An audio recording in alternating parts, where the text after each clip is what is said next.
আসসালামু আলাইকুম রহমতুল্লাহি বারাকাতুহু। আমি মোহাম্মদ বিলাল হোসেন সুকুন পাবলিশিং থেকে বলছি। এবারের বইমেলাটি অন্য সকল বইমেলা থেকে একটু ভিন্ন অঙ্কে হচ্ছে, আপনারা জেনে থাকবেন। এখন যে বইমেলাটি হচ্ছে ইসলামিক বইমেলা বাইতুল মোকাররম পূর্ব গেটে, সেটা আন্তর্জাতিক ইসলামিক বইমেলা।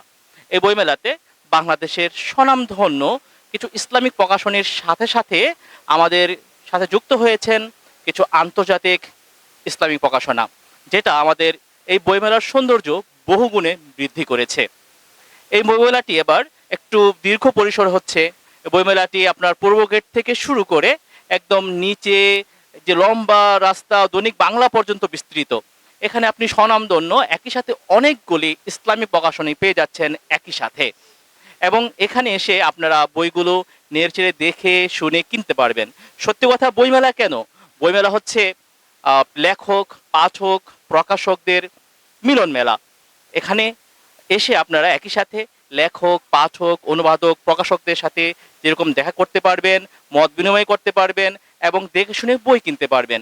আসলে বর্তমানে বুদ্ধিবৃত্তিক যুদ্ধে বা বুদ্ধিবৃত্তিক আন্দোলনে আমাদেরকে এগিয়ে থাকতে হলে বই পড়ার বিকল্প নেই।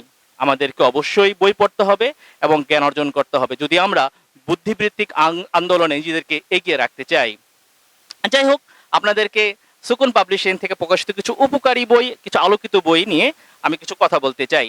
আমাদের বইমেলায় আপনারা পেয়ে যাবেন সিরাত ইবনে কাসির, 650 বছরের সুদীর্ঘ প্রাচীন কিতাব থেকে সংকলন করা হয়েছে সিরাত ইবনে কাসির। এটি আমাদের একটি বেস্ট সেলার বই, আলহামদুলিল্লাহ। আমাদের কাছে আপনি পেয়ে যাচ্ছেন যেভাবে ঘটেছিল কারবালা। এই বইটি একটা ইতিহাস ভিত্তিক বই এবং একটা থিসিস, পিএইচডি থিসিস থেকে প্রকাশিত একটি বই। যে কারবালার ইতিহাস নিয়ে আমাদের মাঝে অনেক ইখতিলাফ আছে, ওসব কাটিয়ে বইটিকে খুব সুন্দরভাবে আপনাদের সামনে আমরা আনতে পেরেছি, আলহামদুলিল্লাহ। আমাদের কাছে এবার নতুন কিছু বই এসেছে, সিরাতের দর্পণে কনফ্লিক্ট ম্যানেজমেন্ট, অর্থাৎ আমাদের প্রাত্যহিক জীবনে যে দ্বন্দ্ব, সেই দ্বন্দ্ব নিরসনে আমরা কিভাবে সিরাত থেকে আমরা সে সমাধান খুঁজতে পারি। আমাদের কাছে এসেছে বয়স যখন 40 বছর বয়স, যে আসলে হারানোর কিছু নেই, 40 বছর বয়স থেকে যে মানুষ নতুন উদ্যমে শুরু করতে পারে, সেই বিষয় নিয়েই এই বইটি লেখা।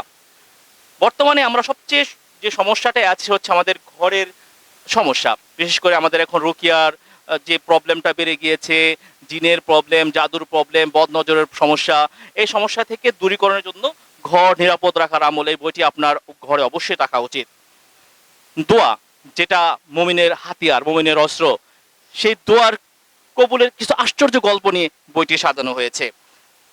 এই বই মেলায় সবচেয়ে মানে যেটা হচ্ছে সবচেয়ে আকর্ষণীয়, সেটা হচ্ছে জনপ্রিয় পাঠক নন্দিত লেখক আরিফ আজাদ ভাইয়ের বাচ্চাদের জন্য লেখা আল্লাহর সুন্দর সুন্দর নাম, চমৎকার সব ছবি আর চমৎকার টেক্সটে পরিপূর্ণ এই বইটি আপনার বাচ্চাদের মানসিক বিকাশে অনন্য ভূমিকা পালন করবে বলে আমি বিশ্বাস করি। এছাড়া আমাদের এখানে আছে আয়েশা আবরারের গল্প। এখনো বাচ্চারা চমৎকারভাবে তাদের মানসিক বিকাশ ঘটবে আশা করি। এখানে আছে আমাদের 3 মসজিদের গল্প নিয়ে আরিফ আজাদ ভাইয়ের লেখা, বাইতুল্লাহর গল্প, আকসার গল্প এবং মাদিনার গল্প, আলহামদুলিল্লাহ। এছাড়া আমাদের এখানে আরিফ আজাদ ভাইয়ের উমরা সফরের গল্প বইটি পাবেন আপনারা, এবং পাবেন হচ্ছে উমরা সফরের গল্প,